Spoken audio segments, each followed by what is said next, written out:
Mahalagang paalala, ang lahat ng mga balitang aking inihahayag ay hindi sa akin mismo nanggaling. Ito ay galing sa mga source ng Aldab Nation sa iba't ibang social media platform. Ako ay tagapaghatid lamang at nagbibigay ng komento.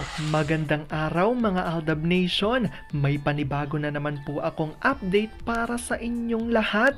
Pero bago natin ito umpisahan ay huwag niyo munang kalimutan na mag-subscribe sa aking YouTube channel at i-click mo na rin ang katabing bell button para maging updated ka sa mga latest videos na i-upload ko. At kapag umabot na ng 100,000 subscribers ang aking channel, ay may sorpresa ako para sa inyong lahat.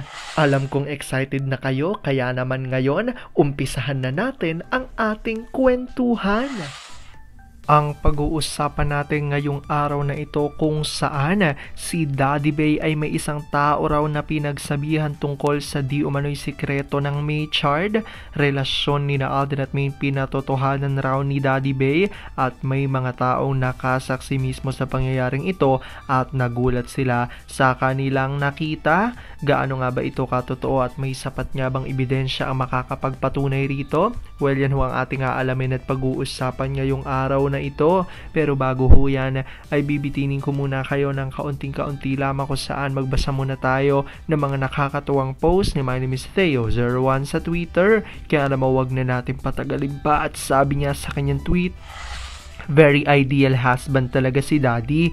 Kasi tinutulungan niya si Mimi sa lahat ng mga bagay kahit nga nung kasisilang lang ni Baby Cute tapos wala masyadong milk si Mimi kasi gusto ata Baby Cute nun gumamit ng straw sa pagdede kaso bawal pa.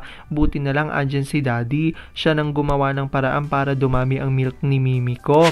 Fast take with Baby Cute, CR or bed, both. Day or night, both. Favorite PM, favorite time, midnight. Rain or shine, both. Favorite games, hide inside. Paspasan or dahan-dahan. Dahan-dahan kasi papunta din naman yun sa paspasan. Deposit or withdraws. Deposit para feet. Music na masarap sa tenga. Next guest, pasok! Nananahimik ng Baby Cute gumagawa na ako ng sarili kong show dito at Wattpad. Kaya yung mga pusang sakang at ipis na duling, bawal na sa studio ko. Kung gusto nyong mag-guest sa Fast Take with Baby Cute, magpasked kayo dahil marami akong guest na nakapila. Walang special treatment dito, Baby Cute official to. Alam kong tuwan-tuwa ho kayo sa ating binasa pero ngayon pag-uusapan na natin ang ating main topic. Oops! Wait lang, saglit lang to. May ipapaalala lang ako para sa mga bago pa lang sa aking channel. Huwag niyong kalimutan na mag-subscribe sa aking YouTube channel at i-click niyo na rin ang notification bell para lagi kayong updated sa mga latest videos na i-upload ko at para maging parte na rin kayo ng aking Fanatics channel family. Well, alam kong super excited na kayo sa ating kwentuhan, kaya naman dumako na tayo sa ating main topic. Gaano nga ba katotoo na si Daddy Bay ay may isang tao raw na pinagsabihan di umano tungkol sa di umano'y sikreto ng Maychard? Relasyon ni Alden at Maine pinatotohanan ni Daddy Bay. Ang mga taong nakasaksi mismo rito ay nagulat sa kanilang nakita. Ano nga ba ito? Gaano ito katotoo at may sapat nga bang ebidensya ang makakapagpatunay rito?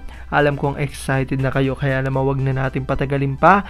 Unang-una na nga dyan galing sa tweet ni Vampire 2019 at sabi niya rito, kung tutuusin, ngarag ng mga gremlins kasi kahit anong gagawing palabas, walay pa din. Hype sila noong huling selebrasyon pero ang resulta, nga, si ang puwet mo nabash ng husto, until now nababash pa rin kay Saklap. Mga lolo naming may demensya na, wag nyo na kasing ipilit ang taong wala sa show nyo na nagmumukhang desperado kayo para tumaas rating nyo.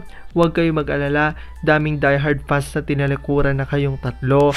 Di ba ang Saklap? Kung saan pang nagkakarayuman na sila, pinapin pa ng ibang tao. Ito lang yan, respect yourself and others will respect you. Naalala ko noong first movie ng Maputla, magkasama si Chekwang naglaho na at Kurikupit. Akala mo artista din ng Kurikupit, panay kaway, Yun pala first day last at movie ni Casper. Doon din ata inabutan ni Casper ng sobre si Raccoon. Ang pangalang may kaakibat talagang malas. Lahat ng movie first day last day. Pagkapanalo mambabatas kung hindi nadiligan ng mga botante, talunan din. Ang pagkapanalo noon sa Singapore as Best Actor, nadiligan din. May TVSTN pa sila noon.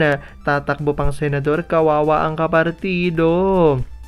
At ito naman ang tweet ni Ma'am Mila Cambal kung saan nakalagay ritong Aldab pa rin at kalakip nito ang isang revelasyon na di umano at ayon dito, di po kayo maniniwala, napunta na ako sa mismong bahay ni na Alden sa Nuvali.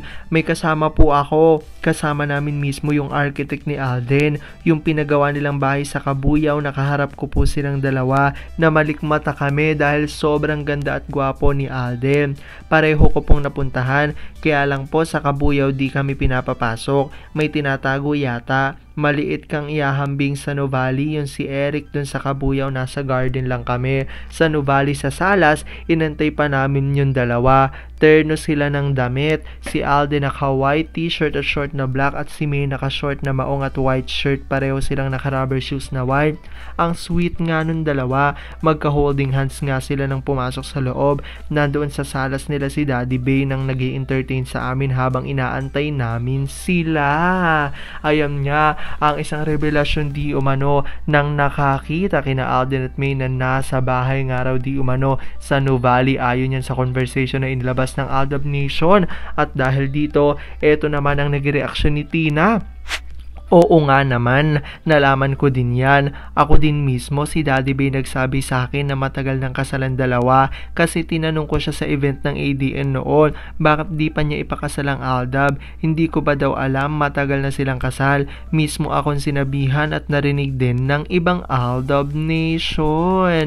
Ayan nga ang pinanindigan ng mga Aldab Nation na ayon sa kanila, matagal na nga raw di umanong pinatotohanan ni Daddy Bay ang di umano'y relasyon ni na Alden at Main, kaya naman hanggang ngayon ay patuloy ang kanilang pagkapit nga na Aldab May Charges Real. Alam ko dahil din dito marami sa inyo mas lalo ngayong kumakapit at naninindigan na Aldab May Charges Real, pero sabi nga natin na kahit na ano pa man ang maging desisyon ni na Alden at Main sa kanilang buhay, karera at buhay pag-ibig, ay kailangan natin silang suportahan at kailangan natin itong tanggapin ng buong buo dahil yon ang kanilang deserve. At yan ang aking update for today's video.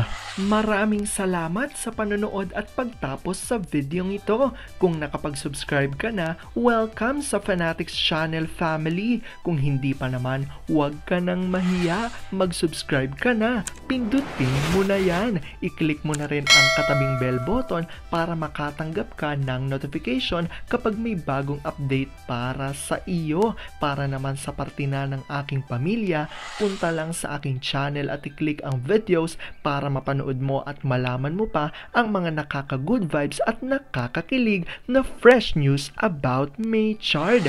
Muli, ako ho ang inyong lingkod na patuloy na maghahatid ng good vibes every day. Thank you mga Aldab Nation. Ingat!